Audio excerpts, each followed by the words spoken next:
ادگل بردانبونا اپراسیونا کنترل کرنا باشیر موصل داب سالان کس آواره دورن دور جه شرید بن و پزاران کس جی بوده ورن هاتینا کنترل کرن الباشیرید زفرینه و اتنها دا چنمای جیان للای چپ باشیری آسای بیتن و خلک دور کولان و بازاران جه پاشماین شری پاقش دکن و جارکا دیدز به جیانکا نیتکن دیمنن آواره بونه و زفرین آکینجین باشیر موصل ده اگدم دایا همیرکو تاخن موصل هاتینه داگیر کرن ادنها دا چنمایه که ده جیانا خلکی لیلای چپه یا باشیر موصل آسای بیت و تسهیون اپراسیونا کنترل کرنا موصل دا لای چپه یا باشیری جدست تیرورسن داعش کنترل کریه و برف لای راست پاجوه کشان پیکریه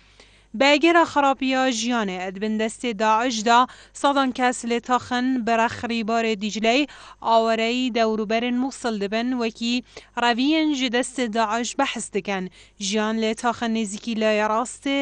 یه موصل جه مطرسیه و لتاخن چپه یه باجری جه آکینجی بونه نمایه لیاره که ناورا موصل و تلکیف و باجرندی صدان خیزان برخ اکودودا در باز دبن هندک جوان برف آوره بونه چن و دست جه مال و حال خو برداینه و هندک جی به هر جوره که بید بزاوه دکن جه آوره یه رزگار ببن و بزفرینه و سر مال و حال خو در دستریو ماندیبونه که زور به رخصار آکینجین موصل البته دیتن هر ایکی دهان چیروکو تالن سردم داعش الدف خوهنه هرچند لزوریا تاخن لای چپه موصل جیان آسایی بویا و بله لچند تاخن لای چپی هشتا آوربون آوان یا بردامه هرچند سپاو او دور جداعش پاقش کرینه بله جبرکو لای راست و چپ موصل موضوع که زور دناور آوان دانینه داعش رو جانه بردمان دکد چندین کسان به اگر گله هاون داعش جان خوش دست زاینه